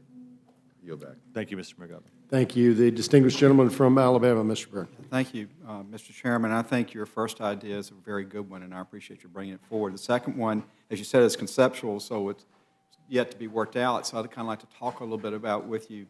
When I was in the Alabama State Senate, I served on both. We had our Budget Committee was also our Appropriations Committee. So I served on the Education Budget Committee, which did the appropriations, and the Subject Matter Policy Committee on Education. So there was a lot of overlap between the two. So when we were working on the budget, you had people sitting on the committee that knew pretty intimately how the programs worked, how the different parts of the education system in Alabama worked. So it was a pretty well-informed committee. And I think what you're saying is that it would help with the allocation of money, the appropriation of money by Congress, to have people who are basically subject matter experts to be on those committees as they're making those decisions. I think I hear that as part of what you're saying. That's exactly right. And also, the second, I think you bring up a good point about oversight. And I've thought conceptually about, okay, if you had these kind of 8 to 10 super committees along with 3 or 4 other committees that do authorizing and appropriating, I think the best thing to do would be to assign members from those committees to the Budget Committee and to the Oversight Committee, the OGR Committee. Yeah. So to conduct more of a forensic legal investigation. So I think it would actually make the Budget Committee and the Oversight Committee more effective because they'd have a cross-section of all the committees where those committees could essentially send things to the Oversight Committee for a further investigation, right? Like what you currently see numerous investigations going on by Oversight. But one of the challenges is that there's not members from all the committees on the Oversight Committee. And so I think that creates problems. So I just think it'd be a better use of members' time. I think members would be more educated, and I think the government would be much better for it. And I think a lot of states are run similar to this. And so making sure you're only on one A committee assures that you become an expert on the topics that are covered by that A committee, and you're not pulled in, as you said, in several different directions if you're on 2 or 3 different committees. You would still have a B committee, which would be a select committee like rules or ethics, but you would have your subject matter committee, and that's what you would be totally focused on in terms of your committee work. That's correct. And I think it also gives more power to the legislative branch of government. Because you would have those subject matter experts that could master an area as the executive department officials have mastered that same area. That's right. And I gave the example of kind of in my position of walking into certain, for me to walk over to DOD, and if you read the memo that DOD put out, which I think all of us should be concerned about this, it was a way, and I'm saying this bipartisan basis, it was essentially a memo designed by the Legislative Affairs of the Department of Defense on how to divide and conquer Congress. Yeah. I mean, I think we should take that memo, and that should be one of the reasons for our changes. And I can tell you, if you sit on the Resources Committee, which I sat on in my first term, which I really enjoyed that committee, one of the things I quickly learned is no one at the Department of Interior Energy cared about you at all. But if you were on the Interior Appropriations Committee, if you were a cardinal, they really cared what you had to say. But they could easily hide because they knew the appropriators would give them the money, but the appropriators truly had no way to rein them in if there was a program that they didn't like. And then they could always kind of, if there was an authorizing bill, it's always easy to tie it up because in the Senate, of course, it takes 60 votes to get anything done. So I think if you had these individual appropriations bills with authorizations heading over to the Senate, I think there's just a lot more members that would have policy proposals that would be in there, and it would really drive an end to get a legislative product and an agreement between the House and Senate. let me sort of ask you to play devil's advocate against your own argument. Obviously, at some point, 100 years ago, the Congress chose to go to this appropriations model. What's the argument? I'm asking you to make the argument against your own proposal, but what would be the argument for having a bifurcation of the appropriation of the authorization process? What do we gain from that? Well, I don't exactly know why during that 50-year period. So for a long time, we didn't have an appropriations committee. But then there was a 50-year period roughly where appropriations and authorization had to have an agreement of some kind. So potentially,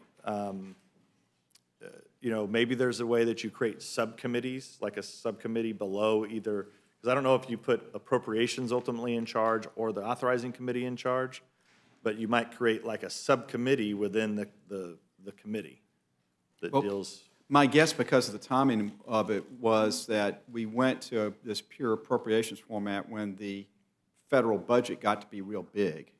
Because for the first 100 years or so of our existence, That's possible. the federal government just didn't spend that much money on a relative basis. But as we got into World War I, it's through the progressive era where all these new agencies and everything passed by Congress. We got the income tax, which brought in more revenue under President Wilson. Then the federal government got to be big, and it started spending more money. I'm assuming the idea was you needed experts on how you spend money from a federal level at that size. Have you heard anything that would be like a basis for that? Well, I think like anything, I think that I think those are all data points that are important. But I am sure about one thing. I think if you go back, 100 years ago, and if members of Congress were sitting here and watched what the executive branch was able to do to us, and I'll refer back to that memo that Department of Defense put up, I think they'd be astounded. And so I think a lot of times we get into, you have traditions, people get into ruts, nobody wants to make change because change is hard around here probably for the right reasons. But I think members of Congress that served here 100 years ago would be appalled over how the executive branch essentially is running amok over the legislative branch of government. And I think you see that reflective in the American people today. I think they're very frustrated with our abilities here. Would this also allow us to rationalize committee jurisdictions as well? I think it would make it easier. Yeah. Yeah. Well, I appreciate the fact you brought this up. This is fascinating to me. I know it's just conceptual at this point. I'd look forward to talking to you in more detail about it because this is the most serious proposal that I've heard to date since I've been in Congress about how we can reassert our authority, because I do think our authority under Article 1 has been trampled upon, not just by this president, by the way. This didn't just start with Obama administration. This is something that's been coming for a long time, and I think it's something that affects both parties. So I appreciate your serious thought about this. And you probably get this too, Mr. Byrne, and that is that people always ask, well, aren't you equal branches of government? Why can't you solve this problem? And there's so many small problems that a lot of members, within their districts, within their state, that should be able to be fixed. And I think the American people are confused as to, are these branches of government truly equal or not? Well, that's because we've added a fourth branch, and that is these almost autonomous departments and agencies that I don't even think the president has much control over. And I think it's anti-democratic. I think it goes against the very spirit of our Constitution and what the notions of representative government are all about. So I really appreciate your thoughts on it, and I look forward to hearing more from you and perhaps working with you on this as you go along. And I yield back, Mr. Chairman. Thank you, Mr. Byrne. I'd like to recognize the distinguished gentleman from Georgia who has joined us, Mr. Collins. Thank you, Mr. Chairman. I want to go back and follow up on this conversation. I appreciate this is the way I know, it was mentioned earlier about how states many times operate. This is the way Georgia operates in a little bit different fashion, and I was on the Appropriations Committee in Georgia, which the budget, up here, I had to learn the terms of budget, appropriations, authorizing, because in Georgia, the governor sends a budget, but then we put the appropriations and authorizing. It all basically comes out in the same piece of legislation, so it's the appropriating bill. This is something that has frustrated us up here when you have stuff that just goes unauthorized for years and years, but it just stays in the appropriation side. You can't, it's like killing a two-headed, snake here. You got to get both sides, or you'll never get the thing done. So I appreciate that. I like the idea. I think there's a lot of other issues I know that's being discussed. I was on the floor, unfortunately, for most of the earlier part, but kept up with it. This is something, we're past the easy changes here. That's right. We're past the easy fixes and say, well, we want to keep this because if our side's in power, we want to have it. We're past that. The American people are fed up with it. All they got to do is look at the presidential election. And you look at the polar sides of both the Democrat and the Republican election cycle, and you hear the same things just being expressed from different political perspectives. So I think your idea is something that definitely needs to be worked on. This idea that our whole budget process, and I know our budget chairman's even working on this, but it's sort of just anarchic, the way that we're doing that. And in a sense, it's just an archaic sense of we do this budget, it may matter, it may not matter, it goes to a certain point, and then you got to, people don't understand that. They just want to know why, one, we're not getting it done. Number two, why is it ballooning like it is? Number two, why can we have more control over it? Believe me, there's something to be said from a committee perspective when you are able to sit with a department head across the table from you and say, not only will you give us the information, if you don't, we will take money from you to do that. That's the way this thing works, and we had it work in Georgia that way on many occasions when agencies, executive branch agencies, decided that they were going to not justify spending or not justify something in their budget, and we would come out and say, okay, well, if we're not going to justify it, undoubtedly it doesn't need to be in the budget, and we would line item it out. Then we'd pass it out, and then all of a sudden, it's amazing how all of a sudden we could get information. So I think this is just something that the congressional branch and both Democrats and Republicans need to have a part of. And this is why we're elected.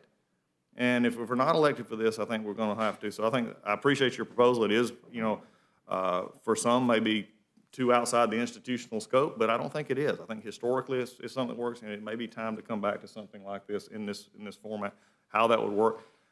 But I think at the end of the day, the people would, whether they understood it all at first, would actually say, wow, this is getting something back to being done in this part of the body anyway. Can't account for the other side of the building here, but this is at least something for us, and I appreciate you bringing it.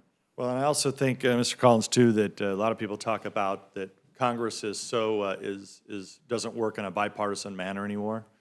I think part of the reason that I came to this conclusion also is because on the Intelligence Committee, we're known as the most bipartisan committee in Congress. Now, part of the reason why is because we actually do have a little bit of more authority over the appropriations process. Right.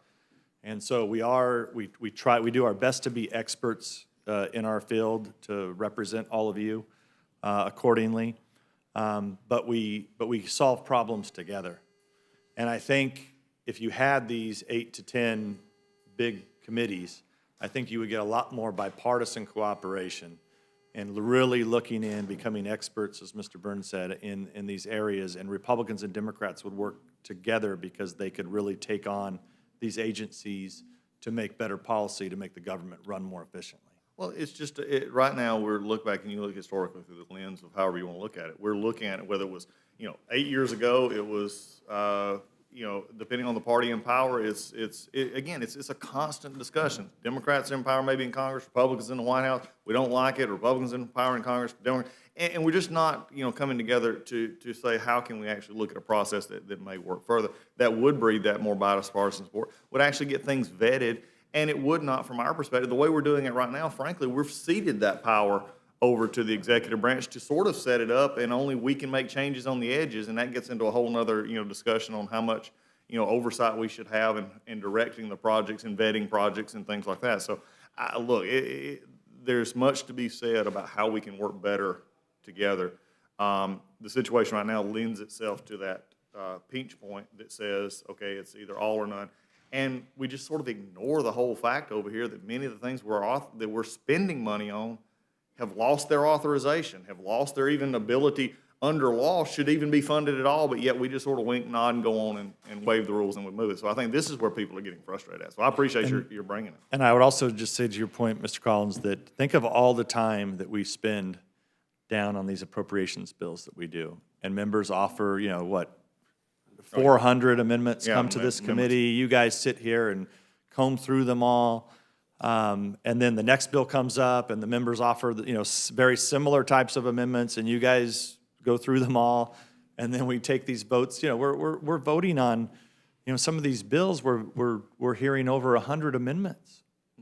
I mean, and then at the end of the day, there's no real push to get these bills done, and you see that now, right? Where you know, we have some members advocating, well, let's just do a CR to next year, you know, which that gives up all of our power, and then you have to ask, well, what the heck did we do the last year? What were we doing here this whole year, offering all these amendments? I would think the members would want to stop wasting our time. Well, and Chairman, you have to do this on the Intel side as well. You have to have that authorizing piece that is being kept up. But many of the committees, for whatever reason, have abdicated that responsibility. They just don't get into that because they either feel it too politically difficult, they can't get the right answer, or they just won't spend the time into the authorizing pieces that we need to have. And that's no personal on any one, you know, particular committee, but it's just a fact of life. I mean, and you've got so many committees now that are off the authorizing process. So in other words, they deal with their areas, but they're not authorizers to start with. So the only time they have a chance to, quote, be a productive player is on those 100-plus amendments that we see that I have sat through many hours on the floor with. And you and I and everybody in this room knows that those amendments seldom ever make it past the process. Yep. And they really don't have any authorization ability. They're good for messaging, but at the end of the day, they don't become law and they don't have an impact. Well, and that's why the process, and it goes back to what has always been said, if you really want something changed in the appropriations process, you start in the Appropriations Committee, you get it written into the base language of the bill, you do it the way that we should be doing these things to start with. You're exactly right, because many people who come who've never had legislative experience or anything, when it does actually work like it should and goes to the Senate, we have that thing called a conference committee, which needs to be used a lot more around here. There are going to be things that are dropped out, and there are going to be things that are dropped out simply because votes are not where they need to be, and they'll look back to that base text. So it's a whole reworld of thinking. We've got to start thinking in different terms around here. You know, otherwise we'll see the churn, if you would, of discomfort among members. How many times have you or I been in a group of members and the concept was, you know, the thought come, you know, what are we doing? You know, why are we in this boat again? Well, it's the same thing over, and I don't care if the Democrats are in charge, Republicans in charge. It's been said now for a long time. And so some of these changes, you know, whether they get taken, they don't get taken, there are other areas that we can look on. But this is an area that just really hits at the whole, from our perspective, you know, hits it really, I think what Mr. Burns said was having that expertise area is something you want to be a part of. You feel valued, your input is valued, and you're able to look into areas in your district or in your state or in your region that actually make a substantive difference, that you can go home and say, okay, I'm listening to you, here's how we change it, here's how we authorize it. We're not just doing something that we expect the rest of the country to do, we're actually doing it here. So again, I think it's a great idea. Let's continue these conversations. The worst thing I could see, and I know the chairman's not not wanting to pass this off, is to have these hearings and do nothing. That's the part, because I'm firmly committed to helping any way we can to actually find substantive changes that can work for both sides. And if we can do that, then I think we'll benefit from us all. So I appreciate that. You go back. Thank you to the gentleman from Georgia, and I will say that we are committed on this subcommittee to listening to the members, continuing to work with the members as we work to perfect the rules for the next Congress, because as you said when you opened, changes are needed. The gentleman from Washington, Mr. Newhouse. Thank you, Mr. Chairman, and thank you, Mr. Nunez, for bringing a couple of very intriguing ideas forward. You always have a good insight on ways to make things better. I always thought the Rules Committee was the most bipartisan committee, but apparently a different opinion on that. Yeah. This might be the most bipartisan I've seen it since. I'll give you that. We're having a good day, just put it at that. But no, I appreciate you. I really like the first idea you brought forward. I think it allows an individual to affect change, but not be so disruptive to the institution that it could be seen as a nuclear option. So I appreciate your thoughtfulness there. And then in the appropriations process, it seems to me what you're bringing forward would allow engagement by all members in a very important process, and not just relegated to the amendment process on the floor, which, as you said, lacks perhaps some of the effectiveness we'd really like to see happen. It almost appears to me that we would have, instead of one appropriations committee, 8 to 10 or 12 appropriations committees, that every member would have a role to play and become experts in those areas that are so important. You can be in an inch deep and a mile wide around here pretty easily, but if we can focus our efforts on particular committees, I think that would be very helpful, not only for us individually, but for the Congress and the work we do. Do you think, and I don't want to recover a lot of ground that's been covered. I appreciate the conversation so far and your answers. But do you think by making this change, something that's been very frustrating to me is us not completing our appropriations task. Would this be more conducive to actually getting appropriations bills across the finish line and following through with our responsibilities and getting the appropriation process done every year? I think the odds would be higher because I think the more bipartisan cooperation that happens to actually go in and solve problems, and the more a committee works together to put forth a product every year, and then you have to, that committee would have to rally support on the floor for their bill. I think you just get a lot more buy-in from all the members that ultimately pushes the chairman and ranking member of that committee if they want their committee to be relevant. And if you're sitting on an A committee, I can imagine you don't want to be relevant here. Sure. It means that you're going to have to pass something overwhelmingly. You're going to have to work with the Senate and push the Senate to get something done.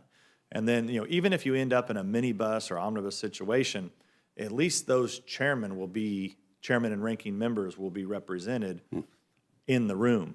Or today when we do these omnibus bills, and I'm not saying anything bad about the members, but at the end of the day, it's only basically one member from the House, one member from the Republican Party, one member from the Democratic Party in the room on the entire spending bill for the year. And I think that's at least there'd be more people engaged, more people at the table at the end of the day when you're trying to close up an agreement. Well, that's certainly been one of the biggest frustrations of me as a freshman of seeing our appropriations process essentially break down. And I think that frustration is shared by a lot of people.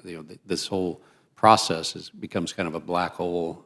It's hard to get information, hard to know exactly what's going on. So anything that would improve the process, I'm certainly willing to look at. Remember on the Senate side too, most of the senators sit on both the Appropriations Committee or the Commerce Finance Committee and then the authorizing committees. So they've got their hands in both of those pots. So we are really at a disadvantage when we're dealing with the Senate, because they do have that power coming from both angles. So, well, good. My compliments to you for bringing this forward, and I agree. And like I said, I've really appreciated the conversation and the questions, and hopefully we can move forward to something positive here. So thank you, Mr. Chairman. Thank you. And one final thing I just thought of as Mr. Newhouse was asking his very thoughtful questions.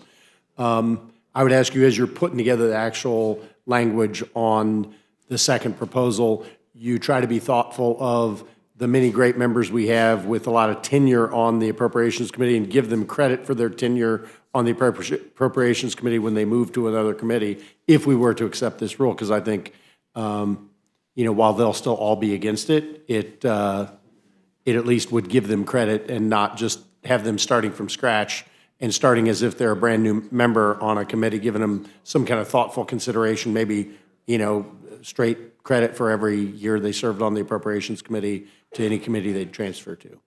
So just as a... Well, I wanted to share it before the public because I think transparency is important, and I think ideas are important to come forward in order to make the best product if we do end up making some major changes in the next Congress. Very thoughtful and provocative idea, and it's certainly worth looking into. Thank you, and really appreciate you being here. I'd like to recognize Mr. McGovern. I believe he has something to submit for the record. I have a few unanimous consent requests, Mr. Chairman. One is Congressman Schakowsky, who couldn't be here, had a proposal that the committee chairs should consult with ranking members before issuing a subpoena. And if the ranking member objects to the issuance, there should be a vote of the committee, and the chair should post the subpoena and justification for the subpoena on the committee website and clerk's website. So I'd like to ask unanimous consent to insert her testimony. Without objection? Also, I have unanimous consent to insert into the record a letter from Democrats on the Energy and Commerce Select Panel dated February 12, 2016, that details Chairwoman Blackburn's abuse of her unilateral subpoena power and failure to comply with the committee's requirement that she should consult with the ranking members prior to issuing subpoenas. And I'd like to have that put in the record. Without objection. Ask unanimous consent to insert into the record a letter from Congresswoman Schakowsky, the Select Panel's ranking member, to Chairwoman Blackburn dated June 3rd, 2016, that expresses the ranking member's concern over how the chair's abuse of her unilateral subpoena power has led to the disclosure of private medical information.